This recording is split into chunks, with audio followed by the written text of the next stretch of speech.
कोई पवन पुत्र कहता है, कोई महादेव का अंश कहता है।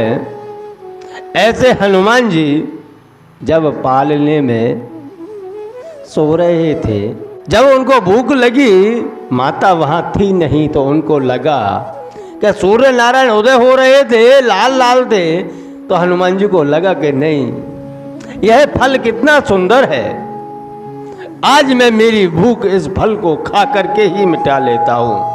और हनुमान जी ने छलांग मारी, हनुमान जी ने छलांग मारी और छलांग मार के सूर्य नारायण को मुंह में ग्रसित कर लिया, मुंह के अंदर दबा लिया। फिर तो पूरी पृथ्वी के ऊपर अंधकार छा गया, और अंधकार छा गया तो पूरे देवलोक के हाहाकार मचा। देवलोक के अंदर देवताएं भगवान की प्रार्थना करने लगे, और इंद्र युद्ध के लिए निकला कि कौन आ गया है जिसने सूर्य नारायण को खा लिया है। इंद्र ने उस समय अपने वज्र का इस्तेमाल हनुमान जी पर किया था।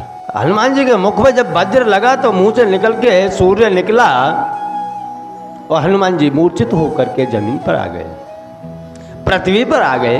जब पवन देव को पता चला कि हनुमान जी को इंद्र ने मूर्छित कर दिया है अपने वज्र के इस्तेमाल से, तो पवन देव एक गुफा के अंदर जाके छुप गए, और पूरी सृष्टि का पवन उन्होंने स्थिर कर दिया।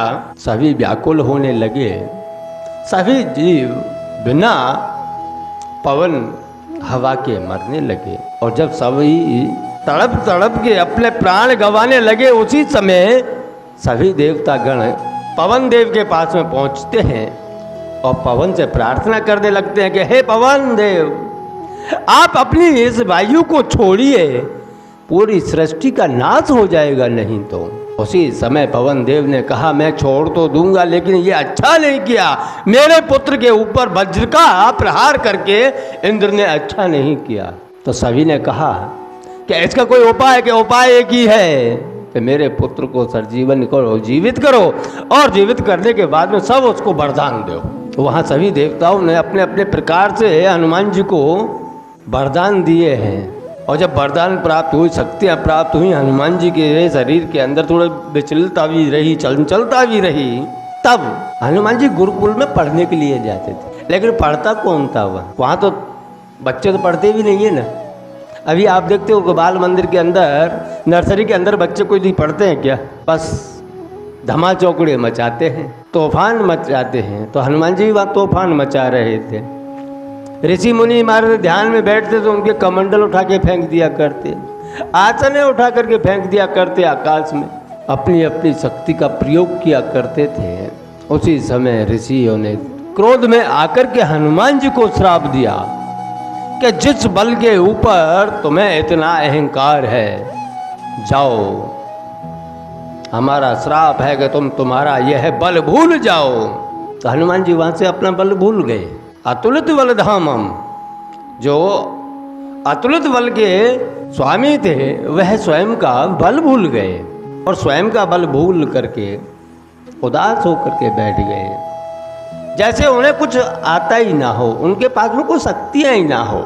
तब माता अंजनी और केसरी ऋषि मुनियों के पास में पहुँचे हैं और उनसे विनती करने लगे कि प्रभु ये आपने अच्छा नहीं किया, हमारे पुत्र का बल भुला करके, हम आपसे प्रार्थना करते हैं, आपसे माफ़ी मांगते हैं, अगर इससे कोई भूल हुई हो तो आप इसका बल लौटा दीजिए।